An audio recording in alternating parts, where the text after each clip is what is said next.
Et salut les people, j'espère que vous allez bien, moi ça va super. On se retrouve aujourd'hui pour une nouvelle vidéo pour savoir comment jouer à des anciens jeux sur PS2 comme Dragon Ball Z qui nous a trop influencé, ou des jeux de GameCube, ou des jeux de PS1, des jeux de NES, des jeux que vous ne connaissez même pas et que vous avez envie de jouer parce que l'avenir vous le dit. Ben, c'est très simple. Vous êtes sur ce site qui sera dans la description, ou vous tapez ROM Station sur internet, vous téléchargez ROM Station, vous le lancez tout en bas à gauche.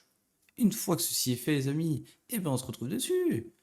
Ensuite, une fois que c'est fait, que vous arrivez ici, vous allez dans la catégorie jeux, vous choisissez ce que vous voulez, arcade, pour du Tetris ou tout ce qui se passe à l'époque, Game Boy pour ceux qui ont connu Pokémon par exemple, si vous voulez vous retaper les anciens Pokémon, et ben là vous pouvez, vous avez les trois Game Boy.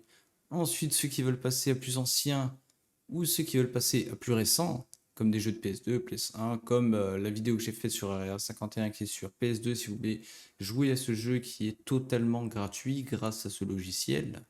Et en plus de ça, vous pourrez le filmer et le montrer à vos potes.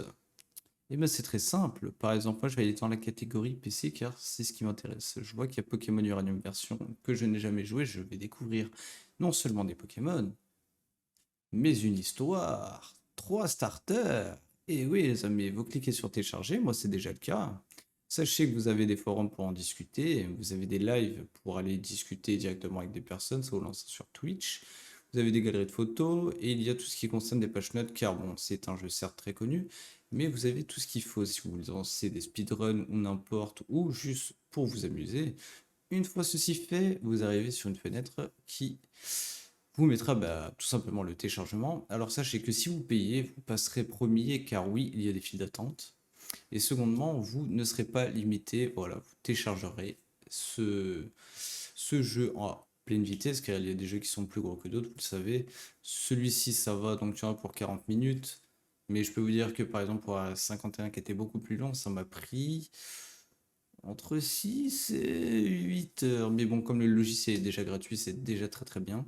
Je vous remercie, c'était un tuto assez simple, assez court. Je vous remercie, je vous dis à la prochaine. N'hésitez pas à me follow, à liker, à vous abonner, à commenter si vous avez des questions.